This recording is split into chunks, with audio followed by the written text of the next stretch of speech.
CEO leader strategy. This is about CEO leader strategy.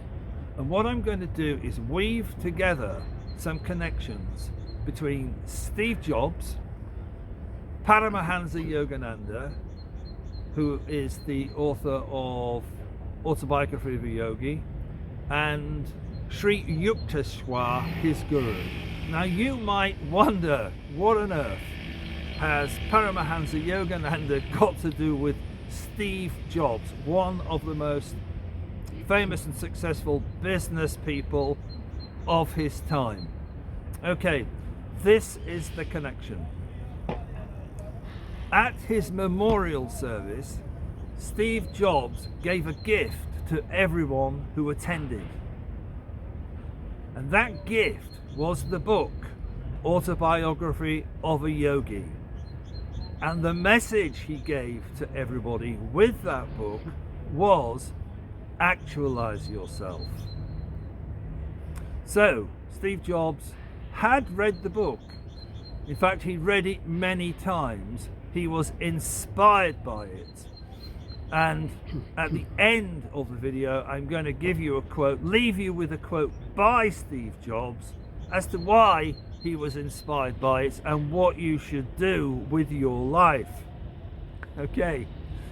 But first, I'm going to give you a quote by Sri Yukteswar, the guru of Paramahansa Yogananda, and then I'm going to give an explanatory note by Paramahansa Yogananda himself, which explains the point I want to make, which is about CEO leader strategy.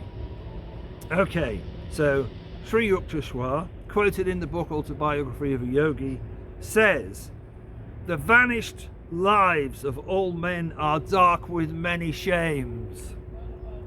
Human conduct is ever unreliable until man is anchored in the divine. Everything in future will improve if you are making a spiritual effort now."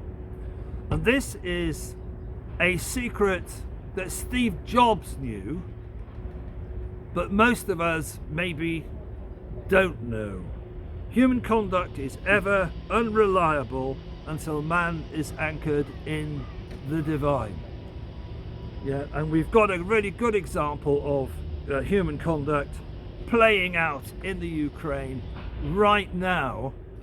And could we say that human conduct was reliable in that circumstance?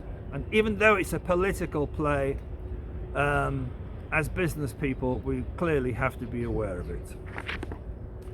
Okay, so this is a quote by Paramahansa Yogananda.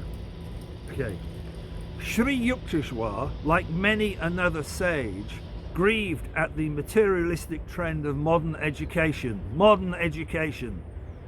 Few schools expound the spiritual laws for happiness or teach that wisdom consists in guiding one's life in the fear of God. Okay, that's language which, is of a particular genre, but he explains it. That is, in awe of one's maker.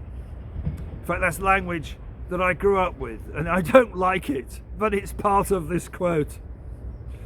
Young people who today hear in high schools and colleges that man is merely a higher animal often become atheists.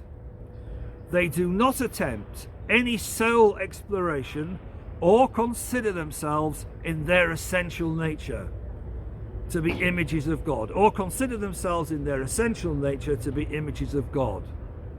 Emerson observed, that is Ralph Waldo Emerson, Emerson observed that only which we have within can see without. If we meet no gods, it is because we harbour none.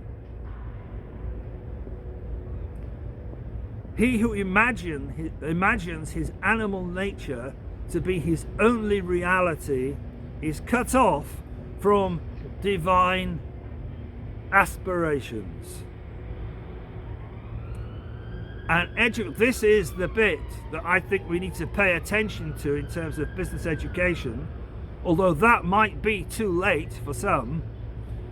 An educational system that does not present spirit as the central fact of man's existence is offering avidya, false knowledge. Thou sayest, I am rich and increased with goods, and have need of nothing, and knowest not that thou art wretched and miserable and poor and blind and naked. That's Revelations chapter 3 verse 17.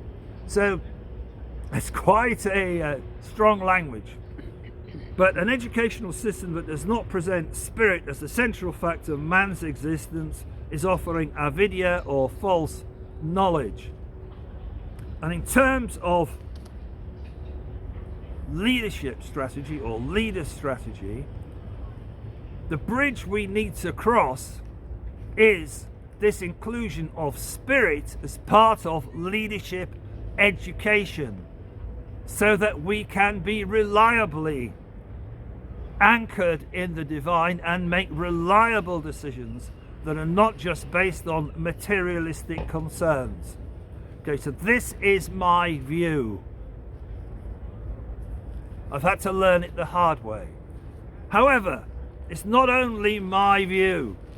Steve Jobs says, have the courage to follow your heart and intuition. They somehow already know what you truly want to become. Everything else is secondary, including liking this video and subscribing if you want to.